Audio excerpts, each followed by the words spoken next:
We have been, as you must have noticed, that we are undertaking comprehensive reviews of different regulations. We have completed the review of mutual fund regulations, notified. Then we also completed for the stockbrokers regulations and notified. I had also announced that we would be undertaking a review of LODR and settlement regulations, of which the process is continuing. And we are also will undertake the PMS regulations in that spirit.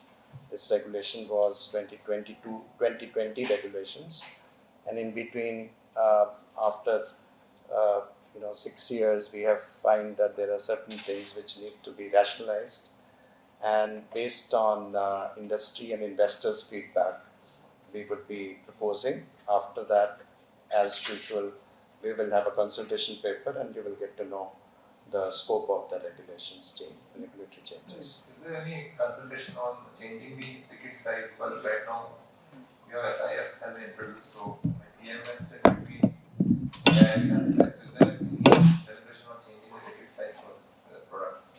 At this point, I would not hazard any guess on what it would be, because I think this is a stage where right now the proposals haven't really matured. And once the proposals are matured, it will be in consultation paper. In what form and shape, you will get to know. Thank you. Sir, one question, just as a follow-up to that. A couple of years ago, there was also, thinking on bringing a new product which could have lower risk than PMS, but higher risk than mutual funds, and the returns would also be in that proportion. Since you spoke about PMS regulations, could that different kind of hybrid product also be a part of somewhere the PMS regulation? I think my reply would be the same, because we will not be able to get into nitty-gritty of those issues unless they are thrashed and crystallized. But certainly you will be welcome also to give the input while at the time of consultation paper if you don't find such a thing in place. So when you are saying about consultation paper, we assume that it is going to be one comprehensive consultation paper or consultation papers. Just wanted to No, it will be one consultation paper based on the comprehensive review. So one thing on the stockbrokers have written to you seeking some relief from the guidelines of the RBI on collateral and the other kind of funding restrictions that they may face. Any discussions with the banking regulator, the central bank there, and how do you see the concerns raised by the stockbrokers there? We have received a representation. I saw it on Friday, and we will see what we need to do on that. Because RBI had initially opened draft guidelines and sought their opinion, and many of them they would have done it. It is in relation to, I think, particularly the issues around the bank guarantees and how much collaterals have to be given for the proprietary trading and so on. There are 3-4 issues. So basically it's a matter with the Reserve Bank of India. And since the representation has also come to us, we will have a look at it. SEBI CEO yesterday spoke about how the ban on commodity futures is affecting the entire agri ecosystem. So, sir, just wanted your thoughts on that. I think we are working with the concerned ministries of the government to see that this is reviewed, this particular thing is reviewed.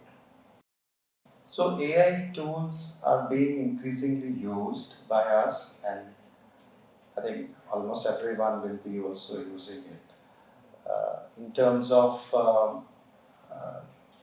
I think on surveillance, we are beginning to use it. And certainly we are using AI tools more so in finfluencers and those who are transgressing the line, which is the line which is drawn by the regulations on investment advice. So it's also being used for certain advertisements review, particularly as a facilitatory tool for the industry, for seeing that the advertisements are in sync with the regulatory requirements. it's also being used by SEBI in terms of looking at audit of cyber security so that we can proactively find out where the problems are and alert the industry. There's been reports of disciplinary action by SEBI on one of the GMs. Would you like to share some light on that? Or how any message or something like that? So, I think our employees regulation, what we call ESR regulations, they enjoin that our officers maintain their absolute integrity while dealing with the situation. I would say that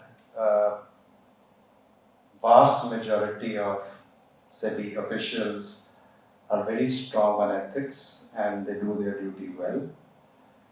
But as and when, if any such egregious behavior comes to our light, it is also our duty to rectify and with a stringent hand.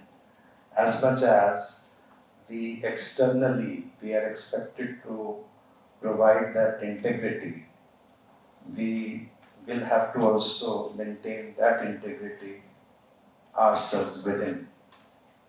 Because otherwise, if we don't act on some evidence which has come to our light and do not act stringently, it will dissuade or in fact put others off when they are doing so much with integrity, so much of work.